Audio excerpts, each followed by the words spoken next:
Hello नमस्कार, मेरा नाम कुंद्रा सर है। और मैं कुंद्रा सर इसलिए बोल रहा हूँ कि मैं यही एबीएस इंजीनियरिंग कॉलेज में गाजियाबाद में कार्यरत हूँ, ट्रेनिंग डिपार्टमेंट में। मैं बच्चों को ट्रेनिंग प्रोवाइड करता हूँ। अब आती है बात कि ये वीडियो बनाने का मेन पर्पस क्या है, और पर्पस आपके सामने लिखा है एंड ऑफ कोरोना, या कब खत्म होगा कोरोना। मैं आपको अपना लाइव एग्जांपल खुद देता हूं कि 20 दिन पहले मैं और मेरे पूरे परिवार को, जिसमें मेरी माता जी जिनकी आयु 70 वर्ष से ऊपर है, और मेरी सिस्टर जो एक लीवर पेशेंट है, मेरा छोटा बच्चा 3 साल का, मेरी वाइफ, हम सबको एक साथ सिम्टम्स आए कोरोना के, फीवर एंड ऑल वट जो आपने सुन रखे हैं। और इस 20 दिन जो हमारे कटे वो बहुत टफ कटे। तो इन 20 दिनों में मैंने बहुत कुछ नोटिस किया, बहुत कुछ समझा, लाइफ को समझा, देखा। और आज 20 दिन बाद, 20 से 22 दिन बाद मुझे लगा कि मुझे कुछ करना चाहिए, कुछ एक चीज समाज में पॉजिटिव फैलानी चाहिए। अब ये पॉजिटिव का वर्ड क्यों आया मेरे दिमाग में, मैं आपको इस बात को बताता हूँ। 20 दिन पहले जितने लोग मुझे जानते हैं, क्योंकि मैं एक यूट्यूबर भी हूँ, मैं यूट्यूब में अपनी क्लासेस लेता हूँ, तो मैंने देखा कि यार 20 दिन पहले मैंने अपना फेसबुक अनइंस्टॉल कर दिया, क्योंकि मैं खुद बीमार पड़ा। और जब भी मैं फेसबुक खोलूं, कभी ये कभी वो, कभी ऐसी ऐसी इंफॉर्मेशन जो एक नेगेटिविटी को मेरे अंदर भर रही थी, एंजाइटी को भर रही थी, मेरे अंदर के जील को, मेरी पॉजिटिविटी को खत्म कर रही थी। तो मैंने ही सोचा कि यार सबसे बड़ी रेमेडी इस समय यह है कि इस फेसबुक को अनइंस्टॉल कर दो। अच्छा, लेकिन एक और बहुत बड़ा विश्वविद्यालय है हमारे साथ, जो हमारे साथ इस समय जुड़ा है, दैट इज व्हाट्सएप। अच्छा, इस विश्वविद्यालय में क्या है, हम सब छात्र हैं उसके, हम सब लोग उसी के पार्ट हैं। अच्छा, इसमें क्या है कि आपको ना बहुत सारी इंफॉर्मेशन आती है कि भाई यहाँ पे ना इस नंबर पे कॉल करो तो ये टेस्ट वाले मिल जाएंगे, इस नंबर पे कॉल करो तो प्लाज्मा मिल जाएगा, इस नंबर पे कॉल करो तो ऑक्सीजन मिल जाएगा, दवाइयाँ मिल जाएंगी। ऐसे ऐसे मैसेजेस आते हैं जिसको आप बिना वेरीफाई किए आपने बटन दबाया और भेज दिया। आपने कभी सोचा कि आपने उसको वेरीफाई किया? प्रॉब्लम जानते किसको आती है? प्रॉब्लम उसको आती है जो सफर कर रहा है। अब वो बंदा या लेडी उस जब नंबर को मिलाती है, तो या तो उस नंबर पे रिस्पांस होता नहीं है, बहुत कम, बहुत कम, ठीक है, या तो उस नंबर पे रिस्पांस नहीं होता, या नंबर वो स्विच ऑफ होता है। इससे हमारे अंदर की जो पेशेंट है ना, वो और ज्यादा डिप्रेस हो जाता है। तो एक तो सबसे इंपॉर्टेंट बात है समाज के प्रति कि जब भी आप किसी इंफॉर्मेशन को फ्लोट करें तो वो वेरीफाइड इंफॉर्मेशन हो। आप खुद एक बार एक इतना एफर्ट्स तो आप कर ही सकते हैं ना, भेजने से पहले कि भाई एक नंबर चेक कर ले और उससे लिख दे वेरीफाइड। नो, तो इस तरीके से क्या है कि गलत इंफॉर्मेशन पास नहीं होगी। तो भाई जो आज के दिन सबसे बड़ा मुद्दा है कि हम जी रहे हैं स्ट्रेस की लाइफ में, और स्ट्रेस की लाइफ में हमारे मन में सिर्फ एक ही क्वेश्चन है, कब खत्म होगा corona, that is end of corona, कब खत्म होगा। तो आज हम इसी पे डिस्कस करने वाले हैं और इसी के ऊपर बात करेंगे। अच्छा, अब आती है सबसे इंपॉर्टेंट बात जो आपके मन में इस समय उठ रही होगी कि मैं हूं कौन। मैं एक कंप्यूटर साइंस विभाग में, ट्रेनिंग विभाग में कंप्यूटर साइंस की ट्रेनिंग देता हूं बच्चों को। मैं कौन हूं? ना मैं साइंटिस्ट हूं, ना मैं डॉक्टर हूं। तो मैं ये इन्फॉर्मेशन कैसे दे रहा हूं? तो मैं ये इन्फॉर्मेशन तथ्यों के आधार पे दूंगा जो मैंने WHO की साइट से देखा, और जो मैंने कुछ बहुत ही रिनाउंड पर्सनैलिटी हमारे भारत के अंदर हैं। मैं डॉक्टर विकास दिव्यकीर्ति की बात करता हूं। उनकी जब मैंने कुछ वीडियोज देखे और समझा, तो मुझे भी लगा कि एक सही इन्फॉर्मेशन मार्केट में जाए ताकि लोगों को स्ट्रेस खत्म हो, वो कोरोना को समझ पाए। तो आज की पूरी वीडियो में हम लोग कोरोना को समझेंगे, कैसे कैसे कोरोना शुरू हुआ, किस लेवल पे आया और कब खत्म होगा, वैक्सीनेशन से क्या फायदा है, क्या हमें करना चाहिए, गवर्नमेंट को क्या करना चाहिए।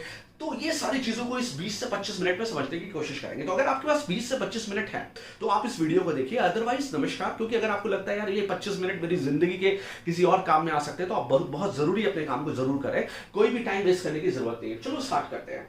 अच्छा, अब स्टार्ट करते हैं। स्टार्ट करने से पहले जो मैंने आपको एक बहुत बड़ी स्टोरी बताई कि वो जो नंबर और इन्फॉर्मेशन, तो वो उसका मतलब क्या है। तो WHO ने ना एक बात की।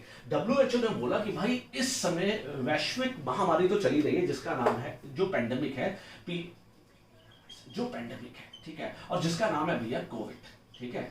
आप कोविड का फुल फॉर्म बता देता हूं, कोरोना वायरस डिजीज, ठीक है, कोविड-19। तो this is corona virus disease, जो एक्चुअल में इस समय मार्केट में चल रही है। लेकिन इसके साथ एक और बहुत बड़ी बीमारी है, एक बहुत बड़ी बीमारी है। उस बहुत बड़ी बीमारी का नाम क्या है? इन्फोडेमिक। अब ये इन्फोडेमिक पता है आपको? इन्फोडेमिक वही जो मैं आपको बोल रहा हूं कि गलत इंफॉर्मेशन को पास कर देना, बिना वेरिफिकेशन के गलत इंफॉर्मेशन को पास करते ना। आप सोच नहीं सकते कितने लोग आप सुने होंगे कि जो लोग दहशत से ही मर गए, जो हार्ट अटैक से ही मर गए, ठीक है। अभी कुछ दिनों पहले मैं आपको अपना रियल एग्जांपल बताता हूं कि जिन फैकल्टी ने मुझे पढ़ाया, जिन टीचर्स ने मुझे 10th में पढ़ाया, उनकी उम्र मात्र 50 या 45 ईयर्स की थी, और वो मेरी कॉलोनी में रहती थी। उनकी डेथ हार्ट अटैक से हो गई। उन्हें पता चला कि ऐसा उनको सिम्टम्स है, उनको हार्ट अटैक से उनकी डेथ हो गई। तो आपको पता है आपने समाज के तौर पे कुछ ऐसी भी इंफॉर्मेशन फॉरवर्ड कर दी, आपने जलती लाशों की इंफॉर्मेशन फॉरवर्ड कर दी। मैं मानता हूं कि ये समाज में है प्रॉब्लम, लेकिन कहीं ना कहीं हम उसको रोक लें तो इन्फोडेमिक की जो प्रॉब्लम है जिससे भी लोगों की जान जा रही है उसको हम बचा सकते हैं। तो एक सबसे बड़ी प्रॉब्लम ये थी, इसको हमें समझना चाहिए। अच्छा, अब आती है बात, WHO ने एक बहुत अच्छा सा डायग्राम दिया और उस डायग्राम के तथ्य के थ्रू, इस डायग्राम के थ्रू समझाने की कोशिश की कि स्प्रेडिंग है क्या, एक्चुअल में कोरोना और इन्फोडेमिक की स्प्रेडिंग क्या है। तो मैं आपको उस स्प्रेडिंग को समझाता हूं। एक स्प्रेडिंग हुई, एक व्यक्ति ने इंफॉर्मेशन पास की और उस इंफॉर्मेशन को क्या हुआ, एक व्यक्ति ने आगे पास नहीं किया। उसने कहा कि भाई मैं वेरीफाई नहीं करूंगा, जब तक वेरिफिकेशन में से पास नहीं करूंगा। या फिर उसके बाद यहां पे इस तरीके से इंफॉर्मेशन पास हुई, इस व्यक्ति ने पास नहीं की, इधर से इंफॉर्मेशन पास हुई, इस व्यक्ति ने पास नहीं की, ऐसे इधर से इंफॉर्मेशन पास हुई और इस व्यक्ति ने पास नहीं की। तो आप अगर आप इस चेन को देखें ना, अगर आप इस चेन को देखें तो यहां पे ये चेन करीब इतना बड़ा हिस्सा ले लेगी और यहां की ये जो ना फैलाने वाली इंफॉर्मेशन है वो इतना बड़ा हिस्सा ले लेगी जिसमें समाज में जो गलत इंफॉर्मेशन है उसका पास होना रुक जाएगा। और यही कोरोना है। अगर एक व्यक्ति को कोरोना के सिम्टम्स हैं और वो अपने आप को आइसोलेट कर ले, वो अपने आप को आइसोलेट कर ले, तो आप सोच सकते हैं कि वो कितनी बड़ी चेन को रोक लेगा। लेकिन कुछ ऐसे भी स्टूपिड्स हैं, sorry to use this word, कुछ ऐसे भी लोग हैं हमारे समाज में कि जो मार्केट में निकल जाते हैं, घूमते हैं, वो अपने आप से दूसरे लोगों को स्प्रेड करते हैं कोरोना, और इससे इतनी बड़ी चेन बन जाती है और वो चेन पूरे समाज के अंदर, पूरे हिंदुस्तान के अंदर, पूरे विश्व के अंदर इस महामारी को ले आई, जिसने पैंडेमिक बना दिया, जिसने एक एपिडेमिक को पैंडेमिक बना दिया। वो सब हम बहुत ध्यान से, बहुत ही अच्छी तरीके से समझेंगे आज की वीडियो में। तो आप समझिए कि अगर आपको कोई सिम्टम है तो आप अपने आप को आइसोलेट करिए ना। आपके एक आइसोलेशन से कितनी बड़ी चेन रुक सकती है, और इसी का नाम है लॉकडाउन। इसी का नाम है लॉकडाउन। ये लॉकडाउन का मतलब ये है कि उस चेन को ब्रेक करना। अब जब उस चेन को हम ब्रेक कर लेंगे तो वो जो हमारा कर्व, जो आज आप देख रहे हैं 4 लाख के ऊपर केस जा रहे हैं, तो वो 4 लाख के ऊपर केस क्या होगा, वो फ्लैट हो जाएगा, मतलब वो कांस्टेंट हो जाएगा और फिर वो कर्व धीरे धीरे नीचे गिरने लगेगा, जो सेकंड वेव में हम लोग देखेंगे और समझेंगे कि ये जो सेकंड वेव है ये कब खत्म होगी। ठीक है, तो फर्स्ट वेव में भी कुछ ऐसा ही हुआ कि फर्स्ट वेव में जब गवर्नमेंट ने लॉकडाउन लगाया तो वो जो कर्व था हमारा फ्लैट हुआ और वो धीरे धीरे गिरने लग गया। और फिर हमने देखा कि ये दिसंबर, जनवरी, फरवरी 21 की बात करूं मैं, और तो हम बहुत स्टेबल कंडीशन पे आ गए थे। लेकिन अचानक, आपको सब पता है, मैं कोई राजनीतिक टर्म यहाँ पे यूज नहीं करने वाला, वजह क्या है वो आपको पता है कि वो वजहों से कुछ चीजें हमारी फिर से हाथ से निकल गई। तो ये तो था एक स्मॉल पार्ट। चलिए अब आगे कुछ चीजों की और बातें करते हैं। ओके, तो आप देखते हैं, सबसे पहले इसकी बात करते हैं। अगर आपको पता हो तो आज से 100 साल पहले, करीब 100 साल पहले एक स्पेनिश फ्लू भारत में आया था, जिसमें सिर्फ भारत के अंदर, सिर्फ इंडिया के अंदर 1.75, पौने 2 करोड़ लोगों की मौत हो गई थी। पौने 2 करोड़ लोग, पौने 2 crore, can you imagine? Deaths की बात कर रहा हूं मैं, पौने 2 करोड़ लोगों की डेथ हो गई थी। और जिस समय भारत की पॉपुलेशन मात्र 25 करोड़ थी, मात्र 25 करोड़ पॉपुलेशन में पौने 2 करोड़ लोगों की भारत के अंदर, हिंदुस्तान के अंदर डेथ हो गई थी। और उसका एक ही मेन कारण था, जो वो कारण आज भी दिखाई दे रहा है। वो कारण समझते हैं भाई, वो कारण क्या है? पीपल्स मेंटालिटी, हम लोगों की मेंटालिटी। हमें तो सरकार को गाली देनी है भाई, सरकार कुछ नहीं कर रही, ठीक है, रिस्पॉन्सिबिलिटी आपकी समाज के प्रति क्या कर्तव्य है, समाज के प्रति आप क्या करना चाहते हैं वो समझिए। पीपल्स की मेंटालिटी क्या है? What is the evidence? अरे कोरोना कुछ नहीं होता, there is nothing like corona यार, what the hell you are talking about? बात क्या कर रहे हो यार तुम कोरोना की? कुछ नहीं होता, ये सिर्फ फालतू की चीजें बना के रखी है, कोरोना कुछ नहीं होता। अब तो आपने सुना होगा, बहुत सारे लोगों ने वीडियो बनाई थी।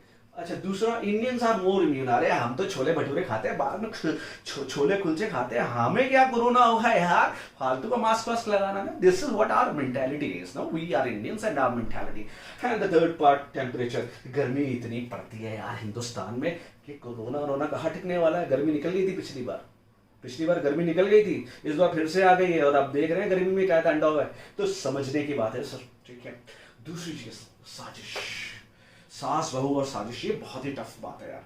साजिश है ये, ड्रग कंपनी, लोग ना, मतलब लोग बड़े स्मार्ट हैं, लोग हिंदुस्तान के बड़े स्मार्ट हैं, लोग कुछ भी बोलेंगे ना, बहुत राइचंद है लोग। ड्रग कंपनी की इसमें साजिश है, ये ड्रग कंपनियां चाह रही हैं कि ये हो, और एक तो और आ गया 5G स्पेक्ट्रम, 5G की टेस्टिंग चल रही है। अरे 5G की टेस्टिंग, 5G तो हमारे यहाँ चल रहा है, ना जाने कब से चल रहा है। तो कोरोना तो बहुत पहले फैल जाना चाहिए था विदेशों में, तो 5G तो बहुत पहले से चल रहा है यार, और लोग बड़े बड़े पोस्टर ला के दिखा रहे हैं स्टॉप 5G। मतलब what the hell you are talking about यार, what the hell you are talking about, it's nothing like that, no it's nothing like that.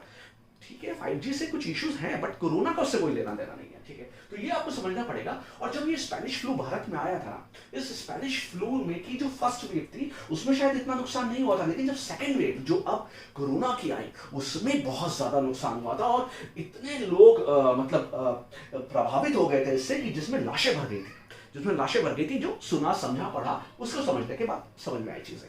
आगे बढ़ते हैं।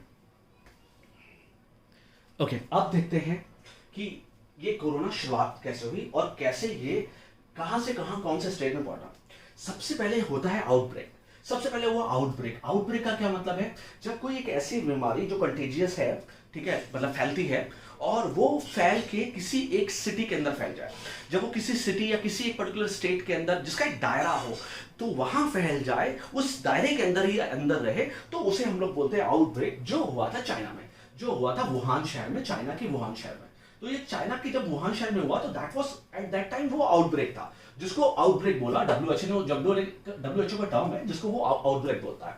लेकिन क्या हुआ, धीरे धीरे क्या हुआ, स्टेट्स, जब कोई ऐसी बीमारी जब वो स्टेट या कंट्री में फैल जाए, एक पूरे स्टेट में फैल जाए, या उस पूरी कंट्री के अंदर फैल जाए, उसी दायरे में कंट्री के अंदर फैल जाए, तो उसे हम लोग बोलते हैं एपिडेमिक ना। एपिडेमिक है वो। जैसे प्लेग हुआ था, आपने सुना होगा प्लेग, आपके फादर बताते होंगे कि प्लेग हुआ था, और प्लेग चूहों से होता था, तो वो एक स्टेट के अंदर फैल गया था। ठीक है, तो दैट इज कॉल्ड एपिडेमिक।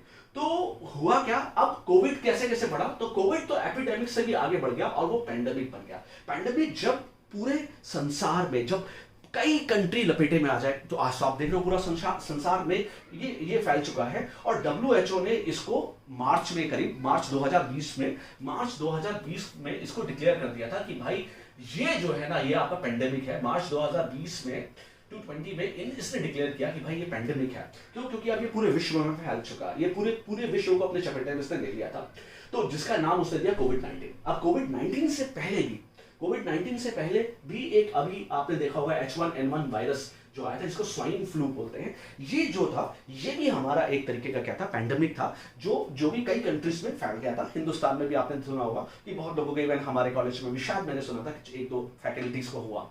तो H1N1 वायरस जो था वो भी एक पैंडेमिक के रूप में उभर के सामने आया था। अब आती है बात, इसका कंट्रोल कैसे किया जाए, तो उसको समझते हैं कंट्रोल कैसे किया जाए।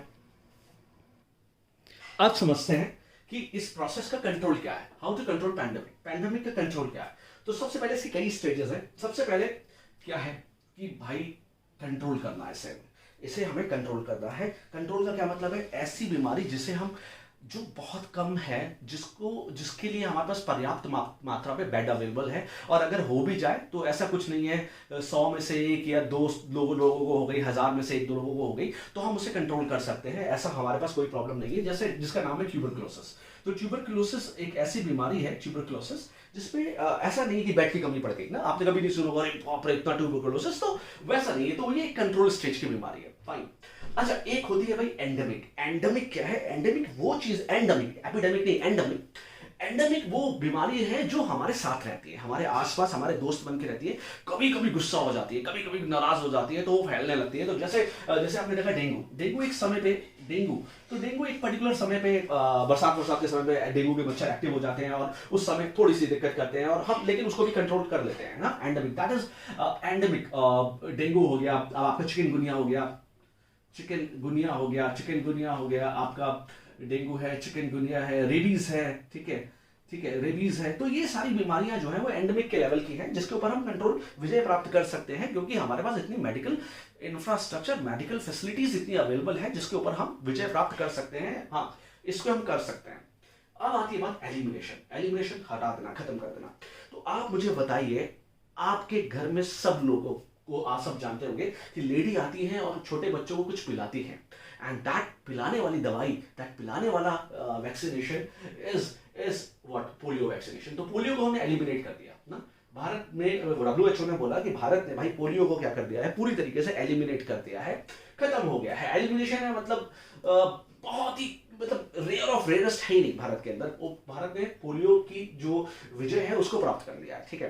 तो ये चीज एलिमिनेशन के लेवल पे आ गई। इरेडिकेशन मतलब पूरी तरीके से संसार से ही खत्म कर देना, ये एलिमिनेशन हो गया आपका कंट्री लेवल की बात हो रही है, ये कंट्री लेवल की बात हो रही है। जब वर्ल्ड लेवल की बात हो, वर्ल्ड लेवल की बात हो कि पूरे संसार से हमने वो बीमारी खत्म कर दी, तो उस बीमारी का नाम आपने सुना होगा स्मॉल पॉक्स। स्मॉल पॉक्स को भाई क्या किया गया, इतने ज्यादा WHO ने एफर्ट्स और पूरे विश्व में हर कंट्री ने एफर्ट्स लगाए कि आज से 200 साल पहले जो एक सबसे बड़ी बीमारी मानी जाती थी, इस सबसे बड़ी बीमारी को कंट्रोल से उठाकर इरेडिकेशन तक के लेवल पे हम ले आए और हमने उसे खत्म कर दिया। और इसके जो अगर आप if you want to give a credit, if you really want to give a credit, that credit goes to Edward Jenner, जिन्होंने पहला वैक्सीन बनाया और ये वैक्सीन से कितने करोड़ों लोगों की जान बचा दी, कितने करोड़ों लोगों को वैक्सीन बना के इस चीज को खत्म किया। और वही प्रोसेस अब हम कोरोना के लिए कर रहे हैं, तो दैट इज हम उसको कहीं ना कहीं खत्म करेंगे। तो अब आपके मन में ना सबसे इंपॉर्टेंट क्वेश्चन आ रहा होगा कि सर कोरोना पे इरेडिकेशन कब होगा? तो let's see how corona will eradicate. तो अभी हम देखते हैं कि कोरोना का कैसे इरेडिकेशन होगा। तो अब समझते हैं, इसी डायग्राम को उल्टा समझते हैं। तो अब आगे बात, कोरोना क्या इरेडिकेट हो सकता है? क्या पूरे संसार से खत्म हो सकता है? तो भाई अभी तो पॉसिबल नहीं है, इट्स नॉट पॉसिबल। पॉसिबल क्यों नहीं है? क्योंकि जो अभी हमारा वैक्सीनेशन है वो 18 साल से ऊपर के लोगों के लिए बना है।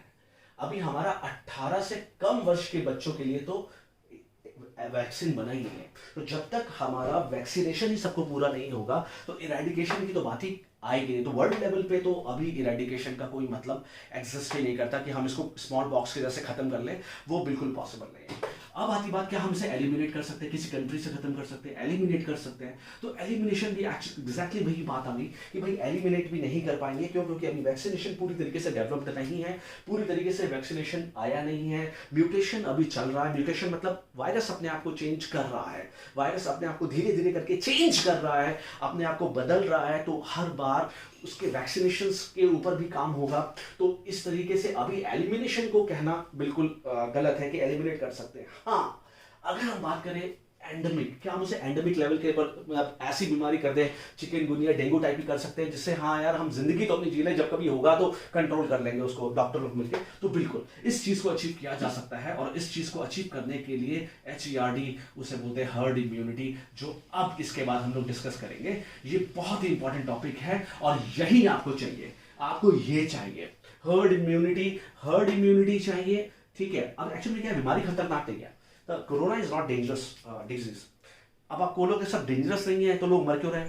लोग डेंजरस नहीं तो फिर आप आपने कैसे बोल दिया सर कि भाई ये डेंजरस है नहीं है और फिर आप बोल रहे लोग मर भी रहे? यार डेंजरस नहीं है, लोग इसलिए मर रहे हैं क्योंकि हमारा मेडिकल सिस्टम फेल हो गया। जब मेडिकल सिस्टम ही फेल हो गया तो लोग मरेंगे भाई। जिसको बेड नहीं मिला, जिसको ऑक्सीजन ही नहीं मिला, तो ऑब्वियस है लोग मरेंगे। अगर आपके पास पर्याप्त मात्रा पे बेड्स और ऑक्सीजन अवेलेबल होते तो हम कभी भी नहीं मरते, ठीक है। हम कभी भी नहीं मरते क्योंकि ये ऐसी कोई खतरनाक बीमारी नहीं है जिससे लोग मरे। तो कहीं ना कहीं यहाँ पे सिस्टम फेल हुआ। अब सिस्टम फेल हुआ, उसकी जिम्मेदारी आप किसको देंगे? ये आपकी समझदारी है। तो सिस्टम फेल हो गया और सिस्टम फेल होने की वजह से लोग मर रहे हैं। ऐसे लोग भी मर रहे हैं जो स्वस्थ हैं, जो बिल्कुल पूरी तरीके से स्वस्थ हैं, बिल्कुल सही तरीके से हैं, वो मर रहे हैं। तो हमें कहीं ना कहीं अब इस हर्ड इम्यूनिटी के बारे में समझना है और इस चीज के ऊपर डिस्कस करना है। तो अब मैं आपको एक बहुत इंपॉर्टेंट पार्ट पढ़ाऊंगा जिसका नाम है हर्ड इम्यूनिटी। अगर आपने हर्ड इम्यूनिटी को समझा तो कहीं ना कहीं अब आप रिलैक्स मोड में जाने वाले हो। मैं आपको रिलैक्सिंग मोड पे, आपको डरने की जरूरत नहीं है ना। आपको तो भाई आप एक बताओ, आपको डेंगू से डर लगता है? अगर मैं बोलूं आपको डेंगू और कोरोना में किससे सबसे ज्यादा डर लगता है, तो आप कहोगे भाई मेरे को तो अभी कोरोना से डर लग रहा है। डेंगू तो ठीक है यार, होता है, कभी हो जाता है, मच्छर की मोम मच्छी जला लेंगे, कुछ कर लेंगे, लेकिन भाई इससे बहुत डर लग रहा है। कोरोना खत्म करो। लेट्स स्टार्ट, कोरोना को खत्म करने के प्रोसेस को स्टार्ट करते हैं। Fine, okay.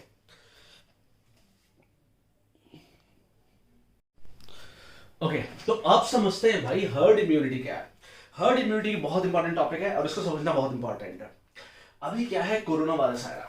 ये जो कोरोना वायरस है, ये कोरोना वायरस भाई निकल के आया और उसने क्या, पहली वेव आई, फर्स्ट वेव जो आपकी आई थी, फर्स्ट वेव, ठीक है, जो मार्च 2020 में हमारे भारत में जब जब उसने एंटर किया, तो फर्स्ट वेव जब हमारे भारत में एंटर किया, तो उसने कोरोना ने जब एंटर किया फर्स्ट वेव में, तो उसने इसको कर दिया, इसने इसको कर दिया, इसने इसको कर दिया, यहाँ पे इसको हो गया और इसको हो गया। उस समय ये 2-3 लोग बचे रह गए, और मतलब मैं बता रहा हूँ कुछ प्रतिशत लोग बचे रह गए, और इतने लोगों को क्या हो गया, कोरोना हो गया।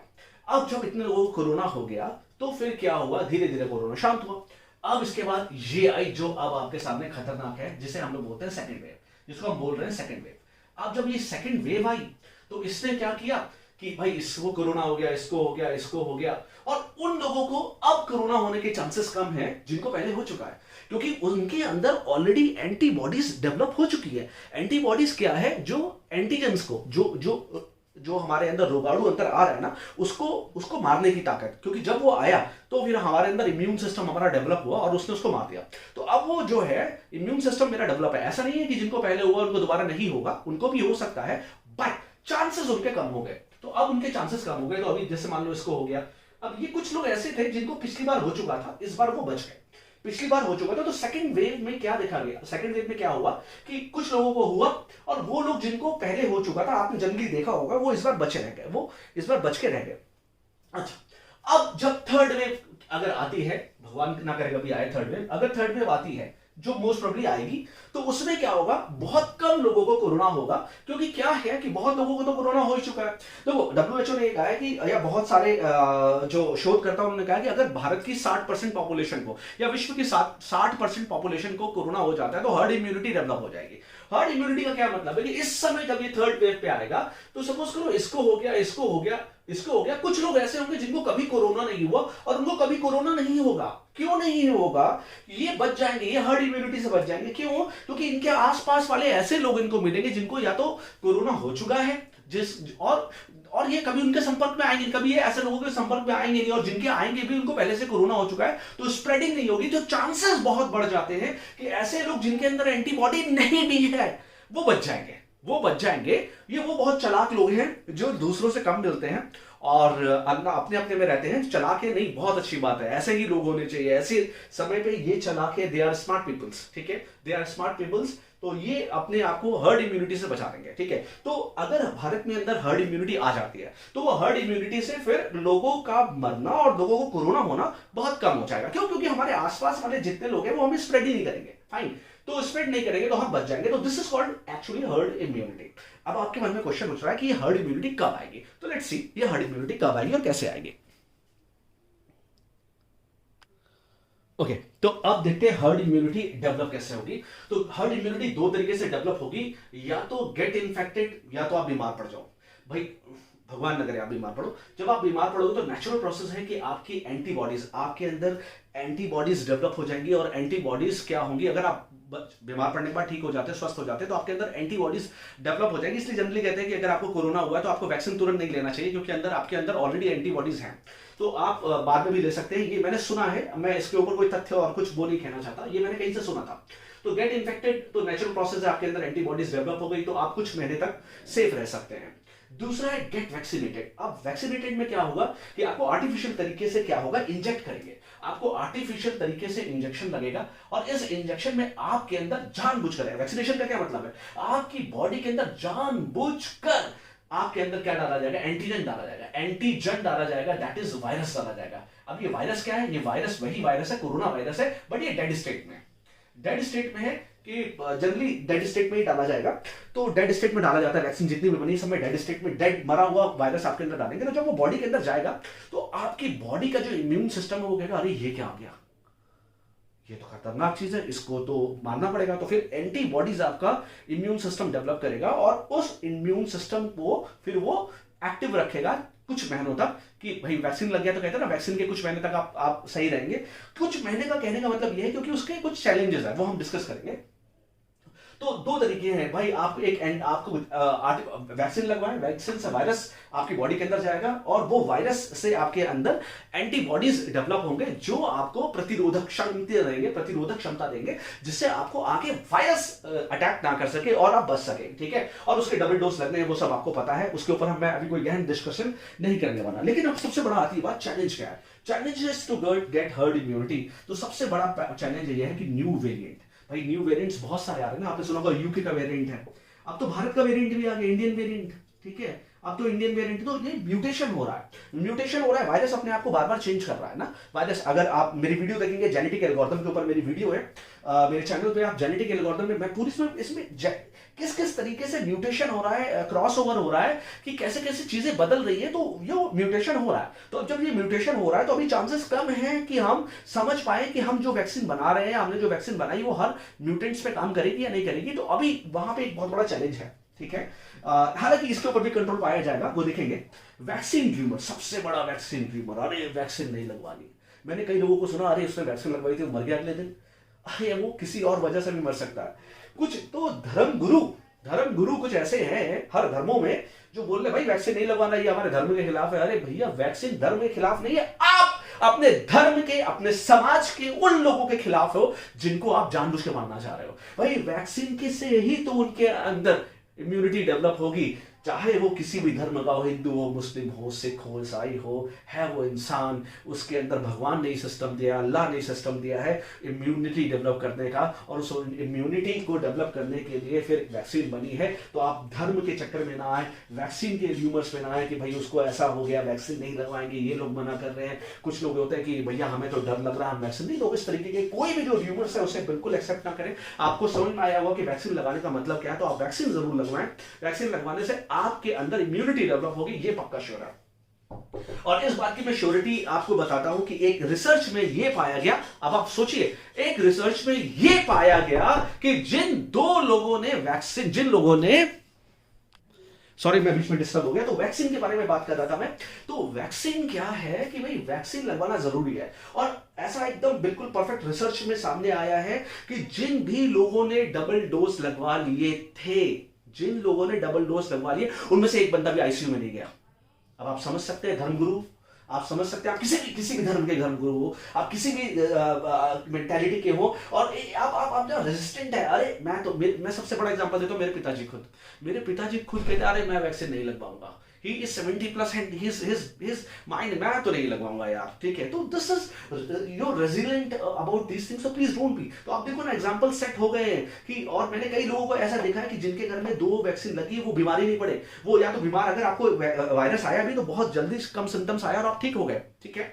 तो आपने डॉक्टर का भी वीडियो देखा होगा, एक डॉक्टर था बहुत यंग था, एक एम्स का डॉक्टर था, उन्होंने बोला, स्पेशली बोला कि मैंने दोनों वैक्सीन लगवाई फिर भी मुझे वायरस हुआ। अब लोगों ने इसका र्यूमर बना दिया कि वैक्सीन के बाद भी वायरस। अरे वायरस हो रहा है, कम से कम वो बच तो रहा है, वो बच रहा है यार। आप ये सोचो वैक्सीन का फायदा कितना है। अगर एक बात बताओ, कितनी शर्म की बात है आप जुकाम से मर जाए, आप कितना अजीब सा लगेगा यार, आपने जुकाम से ही मर गया यार, ठीक है। तो आपके अंदर इतनी आपकी बॉडी के अंदर इतना इम्यून ही नहीं था कि जुकाम झेल पाता। तो वही चीज है कि अगर अब उसको जो कोरोना हुआ वो सिर्फ एक जुकाम हुआ, और जुकाम के तौर पे हुआ, एक नॉर्मल फीवर कोल्ड हुआ और उससे वो ठीक हो गया, ठीक है।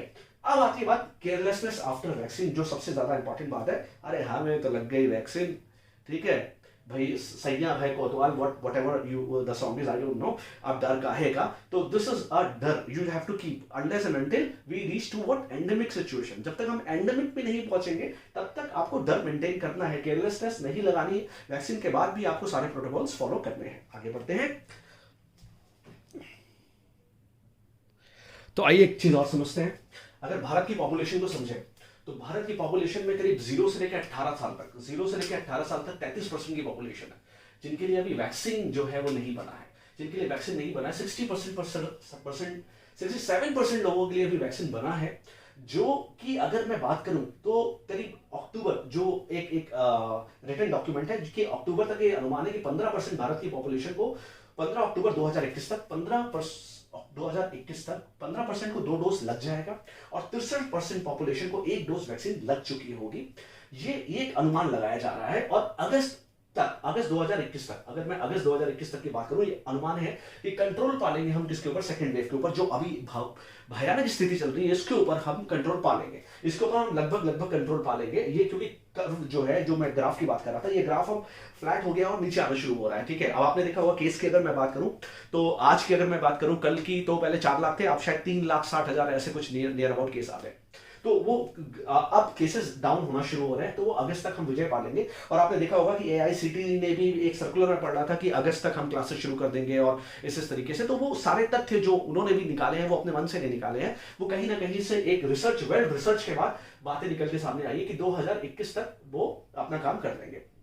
अच्छा, और अगर बात करूं मैं मिड 2022 तक, तो हम ऑल वैक्सीनेटेड हो जाएंगे। और जब हम ऑल वैक्सीनेटेड हो जाएंगे तो हम हर्ड इम्यूनिटी की तरफ, क्योंकि अभी ये बच्चे बच जाएंगे, तो हम हर्ड इम्यूनिटी की तरफ बढ़ जाएंगे और हम एंडेमिक की तरफ बढ़ जाएंगे। हम किसकी तरफ बढ़ जाएंगे? एंडेमिक की। अगर मैं बात करूं इजराइल की, तो इजराइल ने ऑलमोस्ट अपने सभी लोगों को, मैक्सिमम जितनी उनके पास वैक्सीनेशन था, जिनके लिए था, वो सबको लगवा दिया है वैक्सीन। तो अभी now it's a very free country, no it's a free country. ऐसे यूएसए ने भी अपना टारगेट रख दिया कि जुलाई तक वो अपना काम खत्म कर लेगा ना, जुलाई तक वो अपना काम खत्म कर लेगा और वो सबको वैक्सीनेशन, मतलब वो हर्ड इम्यूनिटी के लेवल पे पहुंच जाएगा। हर्ड इम्यूनिटी के लेवल आते ही हमें चिंता से थोड़ी सी एक रिलीफ मिल जाएगा। एक चिंता की, सो आपको मैं रिलीफ ये करना चाहता हूं कि अगस्त 2022 तक हम इसके ऊपर पहुंच जाएंगे। बात आती है इरेडिकेशन, जो मैं पहले बोला था, इरेडिकेशन। तो इरेडिकेशन में दिक्कत है यार। इरेडिकेशन मतलब क्या? इस बीमारी को पूरे विश्व से खत्म किया जा सकता है, तो शायद अभी पॉसिबल नहीं है। क्योंकि सबसे पहले क्या होता है ना, सबसे पहले कहते हैं जब वो हम प्लेन में बैठते हैं तो सबसे पहले अपनी जान बचाओ ना, सबसे पहले अपनी जान बचाओ, तब दूसरों को बेल्ट पहनाओ। तो वो शायद जो भी होता होगा। एक्चुअल में क्या है कि हमारे पास, हमारे विश्व में ऐसी बहुत सारी कंट्रीज हैं, जैसे अफ्रीकन कंट्रीज है, जिनके पास पैसा ही नहीं है, जिनके पास वैक्सीन नहीं है, साइंटिस्ट नहीं है। तो उनको सबसे पहले तो सारी कंट्री अपने अपने जो सिटीजन्स है उनको बचाने की कोशिश करेंगी। फिर क्या होगा, धीरे धीरे करके लोग उनको डोनेट करेंगे। फिर वो, क्योंकि वायरस अगर एक जगह भी है, तो वायरस है, क्योंकि ग्लोबलाइजेशन का जमाना है, लोग इधर से उधर मूव करते ही करते हैं। जब स्पेनिश फ्लू उस समय 1918 में भारत के अंदर, आपको बिलीव करो, भारत के अंदर 2.25 करोड़ लोग मर गए, जब ग्लोबलाइजेशन बहुत ही कम था। और वो उसका रीजन था कि वर्ल्ड वॉर्स के बाद जो युद्ध से जब हमारे सैनिक वापस लौटे, इंडिया लौटे, तो वो स्पेनिश फ्लू को लेके आए थे। वो जब स्पेनिश फ्लू को लेके आए, इस वजह से इतनी मौतें हो गई थी। तो अब तो ग्लोबलाइजेशन का जमाना है भाई, लोग आना है, लोगों को जाना है, लोग इधर से उधर जा रहे हैं, सामान आ रहा है, ट्रेडिंग हो रही, तो अब तो रोक ही नहीं सकते। तो ये चीज एराडिकेशन लेवल तक तो हम नहीं पहुंचेंगे, लेकिन हाँ, अगर हम हर्ड इम्यूनिटी तक भी पहुंच जाते हैं, अगर हम उसको एंडेमिक लेवल तक भी ला पाते हैं, तो ये हम काम कर लेंगे और ये हमारे लिए बहुत ही इंपॉर्टेंट बात हो जाएगी और हम इस चीज से बच जाएंगे। अब आती है बात, मैं अब लिखूंगा नहीं, अब मैं सबसे इंपॉर्टेंट बात पढ़ के सुनाता हूं आपको कि what should government do. Government को अभी क्या करना चाहिए भाई समाज में? भाई हमारा क्या कर्तव्य है वो तो हमें पता है, गवर्नमेंट के भी कुछ कर्तव्य है कि सबसे पहले वो वैक्सीन करे, जितनी ज्यादा वैक्सीन करे, वो गवर्नमेंट कर रही है। गवर्नमेंट ने हिंदुस्तान में तो वैक्सीन बनी गई है, साथ में फाइजर से, स्पुतनिक आपकी रशिया की, और जो भी वैक्सीनेशन है जिन भी कंट्रियों ने बना लिया, उनसे रिक्वेस्ट कर रहे हैं कि आप भारत को वैक्सीन दें, ताकि हम जल्दी से जल्दी अपने भारतीयों का वैक्सीनेशन करा दें। अच्छा, कोई भी इवेंट नहीं होना चाहिए, सबसे इंपॉर्टेंट बात है, कोई भी बहुत बड़ा इवेंट नहीं होना चाहिए। जो हुए इवेंट, मैं उनका नाम नहीं लूंगा क्योंकि मैं किसी भी राजनीतिक उसमें नहीं पढ़ना चाहता। तो जो भी इवेंट है जिसमें ज्यादा भीड़ लगती है, स्पेशली बात करूं, जैसे IPL हुआ या क्रिकेट हुआ इंग्लैंड का, वो चीज नहीं होनी चाहिए अभी, क्योंकि मास स्प्रेडिंग अगर हो गई तो फिर आपको कोई नहीं बचा सकता। ठीक है। और सबसे इंपॉर्टेंट बात है कि हमें सरकार को फ्यूचर के प्रति रेडी रहना चाहिए, क्योंकि मेडिकल सिस्टम में हमारा भारत बहुत पिछड़ा है। हमारा भारत बहुत ही पिछड़ी स्थिति में है। अगर मैं बात करूं तो हम बांग्लादेश से भी पिछड़ी स्थिति में है नंबर ऑफ बेड्स के हिसाब से। तो हमें यहाँ पे भी ध्यान देने की जरूरत है कि अगर कोई ऐसी आपदा आ जाती है, भगवान ना करे, किसी भी थर्ड वेव पे, तो हमें उसके लिए रेडी रहना चाहिए। अब आती है आपकी क्या रिस्पॉन्सिबिलिटी है। आपको, अगर आपको समाज को सभ्य करना है, सही करना है, आसपास के लोगों को सही देखना है, कोई ऐसी नेगेटिव खबरें नहीं सुननी है, तो आपको क्या करना है? आपकी रिस्पॉन्सिबिलिटी है कि आप जल्द से जल्द अपना वैक्सीनेशन कराएं। और किसी भी धर्म गुरुओं के चक्कर में, किसी भी अफवाह के चक्कर में, किसी ऐसे टशनी दोस्त के चक्कर में जिसकी बॉडी बहुत मजबूत है और वो कहे कि आज पता बॉडी बिल्डर भी मर रहे हैं, क्यों? क्योंकि उनकी बॉडी तो मजबूत है लेकिन ये मजबूत नहीं है। ठीक है, तो वो चीज आपको ध्यान रखनी है। बाहर नहीं जाना है, चलो मनाली चलते हैं, चलो यहाँ घूम के आते हैं, वहाँ बढ़िया मौसम है यार, तो ये अभी नहीं करना है आपको। ओके, सारे के सारे प्रोटोकॉल फॉलो करने हैं। ये मैं आपको पर्सनल बता रहा हूँ, मैं खुद जब भी जाता हूँ, पहले तो मैं बहुत कम निकल रहा हूँ अब, हाँ अभी कुछ जो नेसेसिटी चीज़ है, अकेला ही पुरुष हूँ घर पे, तो काम तो करना है, सब्जी लानी है, तो जो भी सब्जी वाला या जो भी फल वाला अगर मास्क नहीं लगाता, मैं उसको हमेशा डांट देता हूँ। भले इसको बुरा लगे, कुछ भी लगे, मैं उसको डांट देता हूँ, भाई मास्क पहन, नहीं तो तेरे से सब्जी नहीं खरीदूंगा। तो आपको आसपास अवेयरनेस रखनी है कि आपके आसपास के लोग प्रोटोकॉल्स को फॉलो करें ना हो।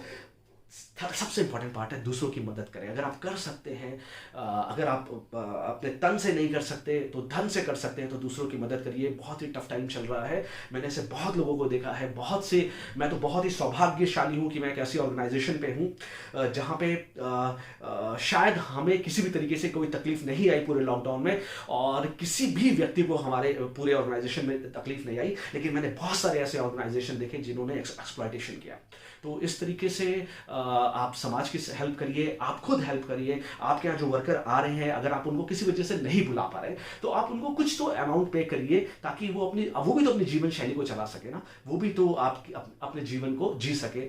ठीक है, और वही सारे काम आप करते रहें। और उसके बाद ह्यूमर्स ना फैलाएं। सबसे इंपॉर्टेंट बात जो मैंने आपको बताया था, इन्फोडेमिक, वो बिल्कुल ना करें। कभी भी कोई ऐसी इमेज ना भेजें जिससे लोगों का मन विचलित हो, क्योंकि सबसे इंपॉर्टेंट बात इस समय पेंडेमिक में टाइम में यह है कि हम पॉजिटिव रहें। अगर हम पॉजिटिव हैं तो हम अपने आप को, अपने परिवार को संभाल सकते हैं। अगर हम पॉजिटिव नहीं हैं तो बहुत बड़ी मुश्किल में हम पड़ सकते हैं। इतना ही मुझे कहना था। अगर आपको मेरी कोई भी बात गलत लगी है तो मैं बहुत बहुत क्षमा चाहूँगा आपसे, और माफ़ी चाहूँगा अगर मेरे मुंह से कुछ गलत या कुछ गलत तथ्य निकला। मैंने पूरी कोशिश की कि जहाँ पे जो भी चीज़ आपको प्रेजेंट करूँ वो एकदम फैक्ट के रूप में हो। बहुत बहुत धन्यवाद।